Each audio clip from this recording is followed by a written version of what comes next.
Hello student, good morning. आज हम statistic में part 1 chapter number 1 index number से सेक्शन सी में आस्क किए जाने वाले क्वेश्चंस का रिवीजन करने वाले हैं। सेक्शन सी में 2 मार्क्स में चैप्टर नंबर 1 से सम्स आस्क किए जाते हैं, वो इस तरह से होते हैं। आज हम उसका रिवीजन करने वाले हैं। सो let us start our video with section C, short sum revision. I am reading the question. You have to listen it carefully. Question number 1. The price of wheat was rupees 1600 per quintal in the year 2014 and it was rupees 1800 per quintal in the year 2015. Find the price index number of wheat for the year 2015 with the base year 2014 and interpret it. Student, this is our question. यहाँ पे हमें price index number of wheat for year 2015 find करना है और यहाँ पर हमें 2 years का प्राइस दिया गया है। 2014 का प्राइस दिया गया है 1600 और 2015 का प्राइस दिया गया है 1800। 2014 हमारा बेस ईयर है तो इसको हम P0 कहेंगे और 2015 इज अवर करंट ईयर, इसको हम P1 कहेंगे। स्टूडेंट्स, हमारे इंडेक्स नंबर का फॉर्मूला हमें पता है P1 upon P0 into 100। Students, 1800 हमारे लिए P1 है, सो 1800 अपॉन 1600 इंटू 100, तो हमें क्या मिल जाएगा? Index number. और आगे भी कहा गया है एंड इंटरप्रेट इट। स्टूडेंट्स, हमें इसका इंटरप्रिटेशन भी करना है। सो let us start our solution. सबसे पहले हम इंडेक्स नंबर फाइंड करेंगे। सो लेट अस स्टार्ट। लिखते हैं price index number, price index number of wheat for year 2015। I is equal to P1 upon P0 into 100. Students, P1 है हमारे पास 1800 divide by 1600 into 100. Now look at here student, हम इसका solution करेंगे तो answer आएगा 112.5. So thus answer लिखते हैं thus it can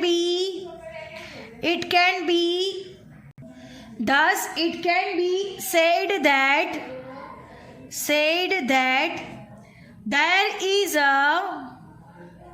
there is a rise of 112.5 minus 100 is equal to 12.5% in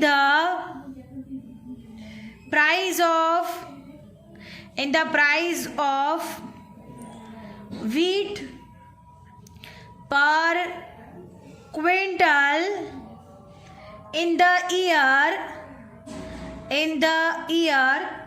2015 as compared to the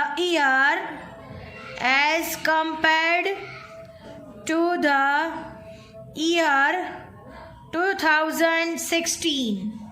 Understand? Students, it can be said that there is a rise of 112.5 minus 100 is equal to 12.5% in the price of wheat per quintal in the year 2015 as compared to the year 2014. Understand? So student, our sum is over here. Now moving to the next question. Question number 2. Question number 2. The last pair's index number is 8 by 9 times the Fisher's index number. If the Fisher's index number is 180, find the purchase index number. Students, हमें यहाँ पर क्या find करना है? Past का index number find करना है। Right, पाशे का इंडेक्स नंबर फाइंड करना है और हमें यहाँ पे दिया गया है the Laspeyres index number is 8/9 times the Fisher's index number. Students, ये इंफॉर्मेशन पर से हमें पाशे का इंडेक्स नंबर फाइंड करना है और फिशर का इंडेक्स नंबर भी हमें ऑलरेडी दे दिया गया है। तो सबसे पहले लिखते हैं जो इंफॉर्मेशन दी गई है, the लास्पियर्स index number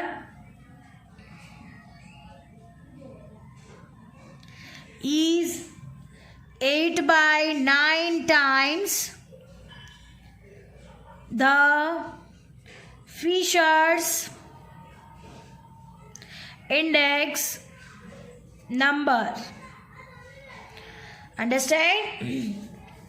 The Laspier's index number is 8/9 times the Fisher's index number. So क्या होगा, लास्पियर का इंडेक्स नंबर लिखेंगे अब। So look at here student, Laspeyres index number IL is equal to 8/9 times of Fisher, यानी 8/9 into IF. Understand? 8/9 into IF। अब लिखते हैं 8/9 into IF का वैल्यू हमें पता है, फिशर इंडेक्स नंबर हमें क्वेश्चन में दिया है 180, 920 सो आंसर आएगा IF is equal to 160। Students, हमने फिशर का इंडेक्स नंबर 160 फाइंड कर लिया है। अब हमें पाशे का इंडेक्स नंबर फाइंड करना है। So look at here students, now Fisher का फॉर्मूला लिखते हैं IF is equal to IL into IP। Fisher का इंडेक्स नंबर हमें दिया है 180 इज इक्वल टू IL है हमारे पास, IL हमने फाइंड किया हुआ है 8/9 टाइम्स 180 करके IL हमने फाइंड किया हुआ है 160। So students look at here, IL is equal to है 160 इंटू IP। अंडरस्टैंड? अब हम इसका सॉल्यूशन करेंगे। रूट को कैंसिल करना हो तो 180 का होल स्क्वायर हो जाएगा is equal to 160 into IP। 180 का होल स्क्वायर, इसका मतलब है 180 into 180 divide by 160 is equal to IP। इन सब का सॉल्यूशन करेंगे तो पाशे का इंडेक्स नंबर मिलेगा IP is equal to 202.5। Students, हमें तीनों दिन के आंसर मिल रहे हैं। IL इज इक्वल टू है हमारे पास 160, IP है हमारे पास 202.5 एंड IF है हमारे पास 180। Students, our sum is over here. Now moving to the next question, question number 3. Question number 3.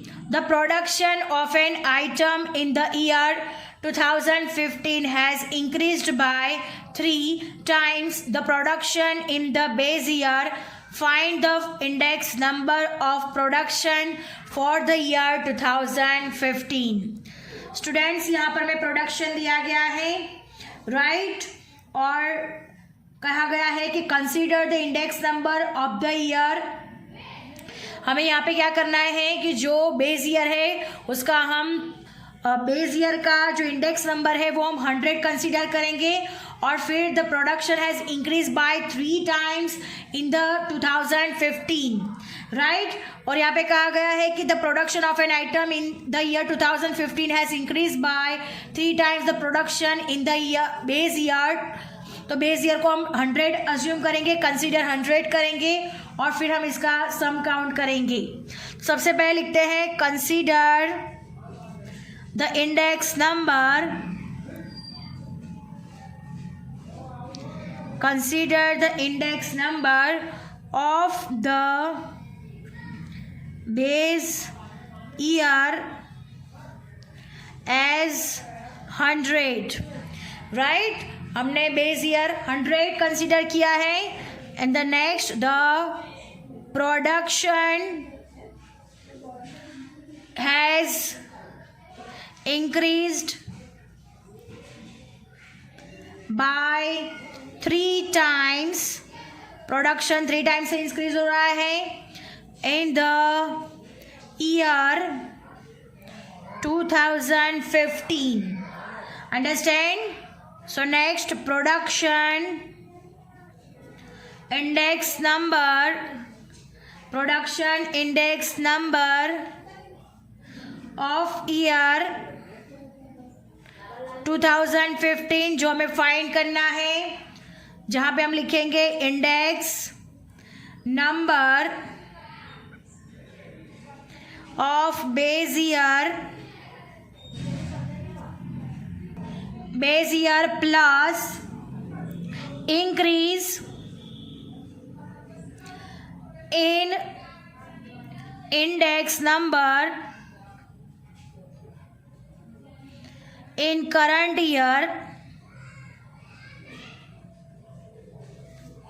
Students, index number base year का 100 हमने कंसीडर किया है, प्लस इंक्रीज हो रहा है 3 टाइम्स यानी 3 इंटू 100, तो 100 प्लस 3 इंटू 100 यानी 300, 300 प्लस 100 यानी आंसर आएगा 400.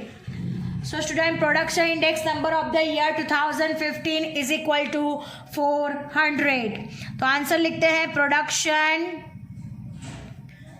Index number of year 2015 is equal to 400. Students, our sum is over here. Now moving to the next question, question number 4. Next is question number 4. If sigma P1 Q0 ratio sigma P0 Q0 is equal to 3:2 and sigma P1 Q1 ratio sigma P0 Q1 is equal to 5:3, find IL, IP and IF. Students, हमें यहाँ पे लास्पियर, पाशी और Fisher का index number find करना है और यहाँ पे हमें रेशियो में दिया गया है. तो सबसे पहले हम लिखते हैं sigma P1 Q0 divide by sigma P0 Q0 is equal to 3/2. The next sigma P1 Q1 divide by sigma P0 Q1 is equal to ratio है 5/3, जिस पर से हमें IL, IP and IF find करना है. सबसे पहले हम लास्पियर का फॉर्मूला लिखते हैं. IL is equal to sigma P1 Q0 divide by sigma P0 Q0 into 100. Students, 3/2 into 100, 250 ज़ा 100 यानी 53 ज़ा 150. तो IL का कितना मिल रहा है हमें 150. नेक्स्ट है हमारे पास पाशे का फॉर्मूला है sigma P1 Q1 divide by sigma P0 Q1 into 100, 5/3 into 100. So IP is equal to हमें आंसर मिलेगा 166.67. अब हमें फिशर का इंडेक्स नंबर फाइंड करना है. IF is equal to formula है √IL इंटू IP. IL हमारे पास है 150 इंटू 166.67. इन दोनों का मल्टीप्लिकेशन सबसे पहले करेंगे तो आंसर आएगा 25,000.5. अब इसका अंडर रूट निकालेंगे तो आंसर आएगा 158.12. सो IF इज इक्वल टू 158.12. अब हम इन तीनों का आंसर लिख देते हैं. IL is equal to 150, IP is equal to 166.67 and last है IF is equal to 158.12. So student, this is our answer. Our sum is over here. Now moving to the next question, question number 5. Question number 5. If the average monthly disposable income of middle class families in the year 2014 is rupees 14,400 and if the cost of living index number for the year 2015 with the base year 2014 is 115, that estimate the average monthly disposable income of these families in the year 2015. Students, यहाँ पर हमें क्या दिया है? The cost of living index number of the middle class families for the year 2015 115 दिया गया है with the base year 2014, right. इसीलिए हमें यहाँ पे इंक्रीज फाइंड करना होगा, यानी 115 में से हम 100 माइनस कर देंगे तो हमारा टोटल इंक्रीज कितना मिलेगा? 15% मिलेगा. तो हमें क्या होना चाहिए? There should be a 15% rise in the average disposable income of the middle class families. So let us start our solution. सबसे पहले जो इन्फॉर्मेशन दी गई है वो लिखते हैं, उसके बाद हम इसका सॉल्यूशन करेंगे. Now look at here student, the cost of living index number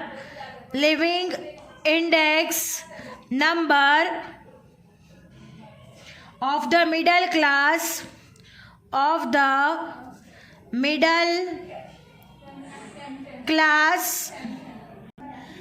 the cost of living index number of the middle class families for the year 2015 is 115 with the base year 2014. Hence the index number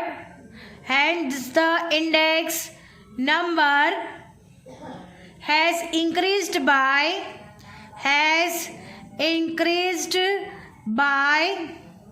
115 minus 100 करेंगे तो increase मिलेगा 15% as compared to the base year, right. हमें comparison base year से करनी है. Thus there should be a 15% rise in the average disposable income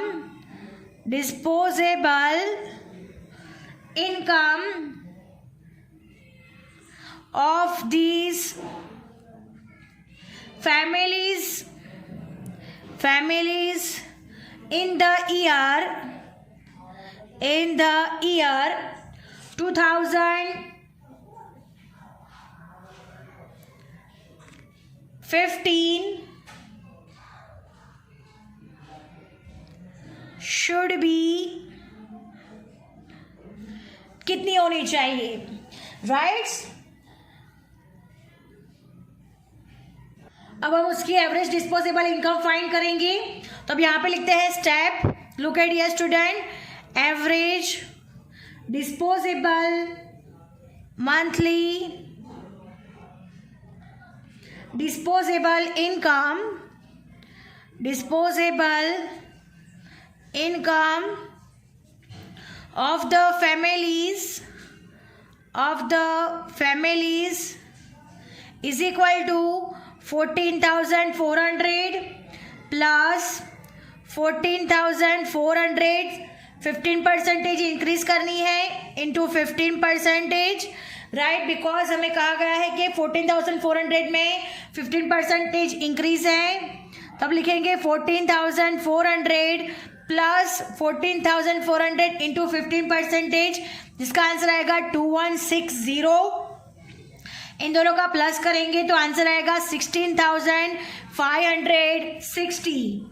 so students, the average monthly disposable income of the families in the year 2015 should be 16,560 rupees. So let us write down the answer. Hence the average monthly disposable income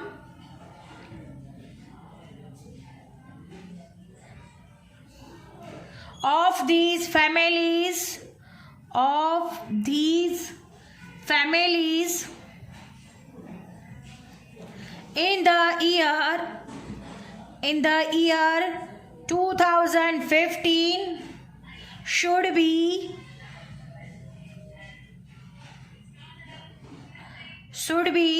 rupees 16,560. Understand, students? Our sum is over here and lecture is also over here. I hope you understand it very well. कल फिर मिलेंगे. Thank you, students.